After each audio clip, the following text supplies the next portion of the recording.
In the Holy Land, every location, says Barluzzi, where a shrine stands is a precise reminder of a specific mystery of the life of Christ.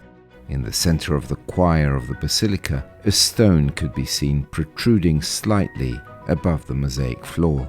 To preserve artifacts for 100 years, even in times of war, is a gift. It is a surprise that they have come down to us today. From the light of the first document of Mount Tabor to the darkness, from the problems the brothers had in the long battles, we have moved on to the light again, to this beautiful building on Mount Tabor. From the ideological perspective of the category of negative and not light and not sight reveal the conditions of possibility for a new light. Andrea Bizzozero. Diotalevi is not content with facilitating archaeological research, but wants to build. On the occasion of the centenary of the Basilicas of Mount Tabor and Gethsemane, a study day was held on Saturday the 22nd of June in the Aula dell'Immacolata in St. Saviour's Monastery. The aim of the day was to study in depth the special aspects of the works realized by the Italian architect Antonio Barluzzi, also known as the Architect of the Holy Land. The day of study was attended by professors from the Studium Biblicum Franciscanum and other guests. The theme we focused on was precisely this contrast expressed by the title Lux Tenebra. It is also very well represented in the basilicas built by architect Antonio Barluzzi. Indeed, they all play on the theme of light and the symbolic meaning that light has within the space in relation to the mystery being celebrated in that church. The custody's presence, from a certain point of view, has protected places. But let us say that before protecting them, many places were also discovered, rediscovered. It was also part of enhancing their message. Speakers from different points of view explored the subject in depth, beginning with Brother Eugenio Alliata and the archaeology of Gethsemane. Professor Gianantonio Urbani spoke about Mount Tabor as a natural archaeological area. Professor Brother Narkids Klimas spoke about the history of the Franciscan presence in the holy places.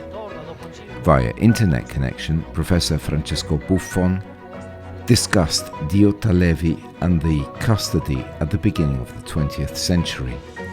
Professor Andrea Bizzozero, on the other hand, spoke about the philosophy of the ambiguity of the luminous. To conclude the afternoon, architects, restaurateurs and experts spoke about Barluzzi's life. Between 2012 and 2014, under the direction of architect Osama Hamdan, we carried out the restoration of the mosaics and especially the training of 6 young people from Jerusalem in mosaic restoration. As you may know, architect Osama sadly left us 4 months ago. Therefore, this presentation is dedicated to him in order to remember his great work, but above all, this important aspect of focusing on the local community, thus the involvement of young people in training, but also awareness-raising activities with schools. For Dr. Benelli, who has worked in the Holy Land for many years, participating in such a project is always an honor. It is a great opportunity for me. I will always be grateful to the Franciscan Custody for giving me this opportunity.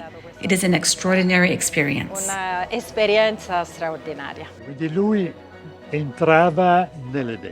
Barluzzi entered the event, and this was a fundamental element to have an inspiration.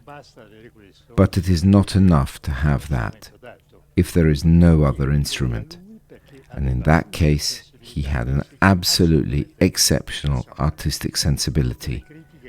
All the criticism he makes are of an extraordinary depth. In my opinion, these are his ingredients: religiosity and artistic perfectionism. Commemorating 100 years in this time of conflict that the Holy Land is experiencing may seem like a contrast, But precisely here, the theme of darkness and light can once again direct our gaze to the gospel of Christ.